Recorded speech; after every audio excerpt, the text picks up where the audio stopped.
Is a key topic and kind of buzzword in the FEMA Homeland Security community. Now, it encompasses all the things that you see on the right. Individuals, families, businesses, faith-based organizations, nonprofit groups. The idea here is we put a lot of effort into things like the Ready.gov program, right? And other grants that are out there. To now pull this together really makes sense.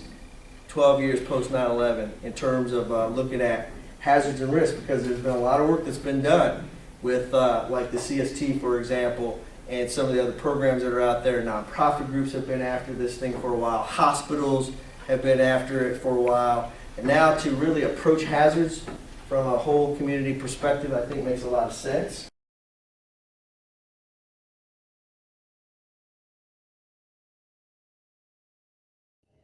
Now we need to realize that stalking and harassing someone nonstop for years is not only unhealthy for a person, but for a community and for those that are friends or family or associates of the target.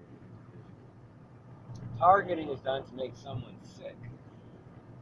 People that are doing this normally have training in psychological warfare, maybe a part of a clandestine agencies, groups, or contractors. There's a lot of contractors that do community policing.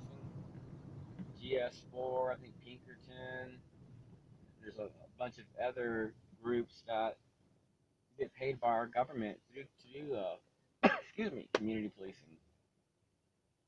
So community policing, community engagement, this whole community-based approach needs people that can be targeted. They're interested in targeted case management. Before, police would just work on taking care of the problems. Now they want to get the whole community involved in our lives.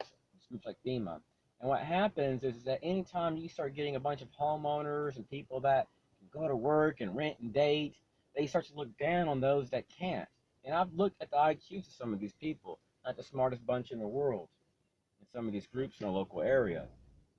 And in many cases, there's no trained psychologist or psychiatrist with years and years of experience, and that can get, or people that work for DoD that can actually state the possibilities of an event if we're persistently harassing people. So we're dealing with people with many cases that are hiding behind the flag with intent to actually engineer acts of terrorism against our government covertly. And the people at these local city halls, they have these Department of Homeland Security offices in there. Do you think they're going to say anything? Do you think they're going to expose what's going on? No. So I have left many schools since the age of 25. Now I'm about to turn 40.